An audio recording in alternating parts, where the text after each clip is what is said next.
तो बच्चों आज हम सीखेंगे बहुत ही इम्पोर्टेंट प्रमेय पार्ट 6 त्रिभुज का, ठीक है, जिसको कि हम क्या बोलते हैं, इसके नाम है, देखिए इसके नाम है थेल्स प्रमेय। एक तो यह है इसका नाम, क्योंकि यह प्रमेय किन्होंने खोजा बच्चों, एक गणितज्ञ थे महान, उनका नाम थेल्स था, ठीक है, तो उन्होंने खोजा है। दूसरी इसका नाम क्या है बच्चों, दूसरा नाम आधारभूत समानुपाती प्रमेय, जिसको कि अंग्रेजी में बोलते हैं बेसिक प्रोपोर्शनलिटी थ्योरम, बीपीटी, क्या बोला जाता है, बीपीटी, बेसिक प्रोपोर्शनलिटी थ्योरम, ठीक। तो ये बहुत ही इम्पोर्टेंट है इस चैप्टर का, तो इसको हम सीखनेंगे।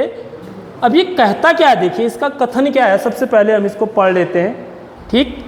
ये क्या कहता है, यदि किसी त्रिभुज की एक भुजा के समांतर अन्य दो भुजाओं को भिन्न भिन्न बिंदुओं पर प्रतिच्छेद करने के लिए एक रेखा खींची जाए तो ये अन्य दो भुजाएं एक ही अनुपात में विभाजित हो जाती हैं।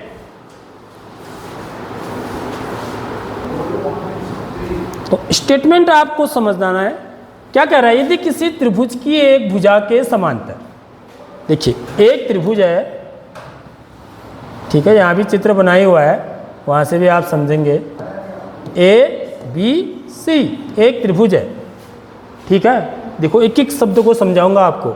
यदि किसी त्रिभुज की एक भुजा ले लूँ मैं, ये इसकी भुजाएं होती हैं, समझ रहे हो बात, एक भुजा ये है, एक भुजा ये है और एक भुजा ये है। तो किसी भी एक भुजा की, माना मैंने बीसी भुजा ले ली, ठीक है, इसके समांतर रेखा जानते हो ना आप, जैसे एक लाइन है, इसके समांतर खींचनी है तो ऐसे खींचते हैं, यानी कि इनकी बीच की दूरी क्या होती है, बराबर होती है। दो समांतर रेखाएं होती हैं तो उनकी बीच की दूरियां बराबर होते हैं हर बिंदु पर, ठीक है। तो इसके समांतर यदि मैं एक रेखा खींचता हूं ऐसे, समझ में आ गई बात, ये यदि किसी त्रिभुज की एक भुजा के समांतर अन्य दो भुजाओं को, अब ये क्या कर रहा है, अन्य दो भुजाएं कौन सी हैं, एक तो ये वाली और एक ये वाली, समझ में आ रही बात, इसके समांतर मैंने रेखा खींची है। यदि किसी त्रिभुज की एक भुजा के समांतर अन्य दो भुजाओं को भिन्न भिन्न बिंदुओं पर, देखो भिन्न भिन्न बिंदु है ना, अलग अलग बिंदु, भिन्न भिन्न बिंदुओं पर प्रतिच्छेद करने के लिए एक रेखा खींची जाए, आगे बात समझ में आ गई, तो ये अन्य दो भुजाएं, यानी कि ये वाली भुजा और ये वाली भुजा एक ही अनुपात में विभाजित हो जाती हैं। मतलब यदि ये बिंदु क्या है मेरा, इस बिंदु को मैं डी मान लूँ और इस बिंदु को ई मान लूँ, तो ये जो भुजाएं होती है ना बच्चों, एक ही अनुपात में विभाजित हो जाती है। एक ही अनुपात में विभाजित होने का क्या मतलब हुआ कि AD अनुपात BD बराबर AE अनुपात CE, या EC भी बोल सकते हैं, या इसको DB भी बोल सकते हैं, ठीक है। AE अनुपात CE भी कह लो या EC भी बोल सकते हैं, ये मतलब है इसका। यानी कि क्या मतलब हुआ इसका, AD बट्टे DB लिख देता हूँ, ठीक है, DB, इसको DB कर दो, DB, ठीक है, AE बट्टे EC कर देता हूँ, ठीक है। तो AD बट्टे DB बराबर क्या होगा, AE बट्टे EC होता है, ये बोल रहा है। आगे बात समझ में, स्टेटमेंट समझ में आ गया। यदि किसी त्रिभुज की एक भुजा के समांतर, यदि किसी त्रिभुज की एक भुजा के समांतर अन्य दो भुजाओं को भिन्न भिन्न बिंदुओं पर प्रतिच्छेद करने वाली एक रेखा खींची जाए तो ये अन्य दो भुजाएं एक ही अनुपात में विभाजित हो जाती है। ठीक है, सरल सी बात है, फटाफट बोल सकते हैं आप। यदि किसी त्रिभुज की एक भुजा के समांतर अन्य दो भुजाओं को भिन्न भिन्न बिंदु पर प्रतिच्छेद करने वाली माने काटने वाली एक रेखा खींची जाए तो अन्य दो भुजाएं एक ही अनुपात में विभाजित हो जाती हैं।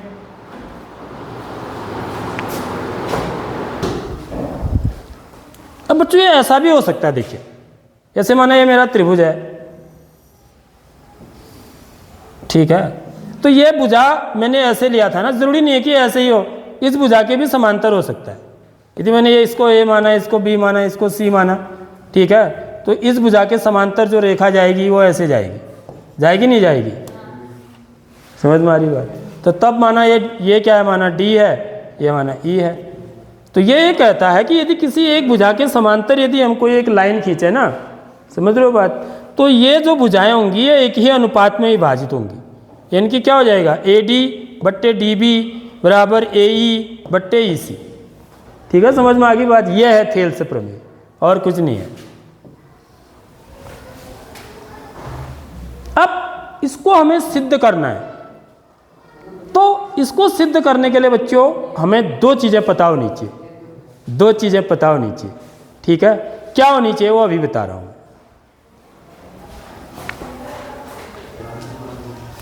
पहली चीज क्या पता होनी चाहिए बच्चों, त्रिभुज का क्षेत्रफल, एरिया ऑफ ट्रायंगल, यानी कि हम इसको क्या बोलेंगे, त्रिभुज का क्षेत्रफल कैसे निकालते हैं। ठीक है, एरिया ऑफ ट्रायंगल। ठीक है, तो ये क्या होता है बच्चों, क्षेत्रफल बराबर होता है, क्षेत्रफल बराबर होता है 1/2 गुणा बेस माने होता है आधार गुणा ऊंचाई। ऊंचाई क्या होती है, लंब ऊंचाई होती है एक्चुअली, लंब ऊंचाई। ऊंचाई का मतलब खाली ऐसे ऊंचाई नहीं जैसे ये लिखा है, समझ रहे हो बात? लंब ऊंचाई का मतलब 90 डिग्री के एंगल, इसको बोलते हैं लंब ऊंचाई। यहाँ पर जो हाइट होगी वो 90 डिग्री का एंगल बनना चाहिए, उसको बोलते हैं अंग्रेजी में परपेंडिकुलर हाइट। समझ रहे हो बात? तो यहाँ पर 3 त्रिभुजों को लेके समझाया गया है। क्या सूत्र है, सूत्र तो ये है, हमने पढ़ रखा है ना, जब हमको क्या दे रखा हो, आधार दे रखा हो और ऊंचाई दे रखी हो त्रिभुज की। ठीक है, जब आधार और ऊंचाई नहीं दी होगी तो क्या दी होंगी, भुजाएं दी होंगी। ठीक है, तब हम किसका इस्तेमाल करते हैं, हीरोन का सूत्र, जो कक्षा 9 में पढ़ा हमने। ठीक है, क्या है, under root s, s minus a, s minus b, s minus c. जहाँ एस क्या होता है, अर्ध परिमाप होता है। ए बी सी क्या होती है, भुजाओं की माप होती है। ठीक है, तो जहाँ पर हमको आधार भी दे रखा है और ऊंचाई देखो है, यहाँ पर ये लंब ऊंचाई है ना, ये समकोण त्रिभुज है। यहाँ पर 3 त्रिभुजों की बात मैं आपको बता रहा हूँ। यहाँ पर ये कैसा त्रिभुज है, समकोण, ये समकोण त्रिभुज है। ये कैसा त्रिभुज है, न्यून कोण। और ये कैसा त्रिभुज है, अधिक कोण। क्योंकि ये दो का इस्तेमाल होने वाला है इसको सिद्ध करने में, इसलिए मैं बता रहा हूं इसकी बात। ठीक है, ये अधिक कोण त्रिभुज है। तो इसका जो क्षेत्रफल होगा 1/2 गुणा आधार कितना है इसका, यह आधार हो गया, b गुणा ऊंचाई कितनी है, h। ऊंचाई माने लंब ऊंचाई। अब जैसे देखिए दूसरा न्यूनकोण त्रिभुज यह है, तो आधार इसका क्या है, b है। ठीक है, सेम चीज है। ऊंचाई यदि मेरे को लेनी है तो मुझे क्या करना पड़ेगा बच्चों, यहां से ऐसे लंब डालना पड़ेगा। समझ रही बात? ये ऊंचाई कहलाएगी, ये समझाना है मुझे आपको, समझ रहे हो बात? तो ये इसकी ऊंचाई कहलाएगी, ये ऊंचाई नहीं है, समझ रहे हो? क्योंकि ये 90 अंश के कोण पर नहीं आ रहा है ना। ऊंचाई हमेशा कैसी होती है, लंब, परपेंडिकुलर हाइट होती है। अधिक कोण त्रिभुज में आपको समझना है सबसे ज्यादा। ठीक है, क्योंकि यहां तो फिर भी ये लंब ऊंचाई हमने कहां डाला, त्रिभुज के अंदर। यदि अधिक कोण त्रिभुज की बात आती है तो यहां अंदर नहीं डाल सकते आप, समझ रहे हो बात? ये मेरा अधिक कोण त्रिभुज है, तो मुझे इसकी लंब ऊंचाई, ये तो बेस तो मुझे पता है, इसका आधार बी है यहां से यहां तक। ठीक है, त्रिभुज यहीं तक ही है, ये है त्रिभुज मेरा। अधिक कोण त्रिभुज उसको बोलते हैं जिसमें एक कोण अधिक कोण हो। ठीक है, न्यून कोण त्रिभुज उसको बोलते हैं जिसके तीनों कोण न्यून कोण हो। और समकोण त्रिभुज उसको बोलते हैं जिसमें एक कोण समकोण हो। याद देख लो कैसी परिभाषा बोली मैंने। कहीं मैं एक बोल रहा हूँ, कहीं मैं तीनों बोल रहा हूँ। समझ रहे हो बात? अधिक कोण त्रिभुज में एक ही कोण हो सकता है, अधिकतम अधिक कोण, बाकी दो कैसे होंगे? न्यून कोण होंगे। अब इस त्रिभुज का यदि मुझे क्षेत्रफल निकालना है तो आधार तो ठीक है ये है, लेकिन यदि मुझे लंब ऊंचाई पता करनी है ना, तो मैं क्या करूंगा बच्चों? इस शीर्ष से, ये वाले शीर्ष से, माना ये त्रिभुज मेरा ए बी सी है, तो सी से मैं क्या करूंगा? ऐसे लंब डालूंगा नीचे को, ये, और इसको पीछे को बढ़ाऊंगा, ये। समझ रहे हो बात? तो जहां पर ये मिलेगा तो ये जो ऊंचाई होगी इसको हम एच बोलते हैं यहाँ पर, यह लंब ऊंचाई कहलाती है। ठीक बात समझ में आ गया? तो ये त्रिभुज का क्षेत्रफल निकालने का तरीका होता है। अब बच्चों देखिए, जो दूसरा कॉन्सेप्ट है इस सवाल को, इस थ्योरम को, इस आधारभूत समानुपातिक प्रमेय को या थेल्स प्रमेय को सिद्ध करने में जो इस्तेमाल होने वाला है वो कॉन्सेप्ट यह है। क्या कह रहा है? देखिए, एक ही आधार और दो समांतर रेखाओं के बीच बने त्रिभुजों का क्षेत्रफल बराबर होता है। मतलब क्या हुआ? देखिए, यहां पर दो समांतर रेखाओं के बीच का है, यानी कि एक समांतर रेखा मेरी यह है, समझ रहे हो? एक समांतर रेखा है, सॉरी एक रेखा ये है और एक रेखा ये है। ये दोनों रेखाएं कैसी हैं? समांतर है। समझ रहे हो बात? समांतर रेखाओं का मतलब इनके बीच की दूरी हर पॉइंट पर कैसी होगी?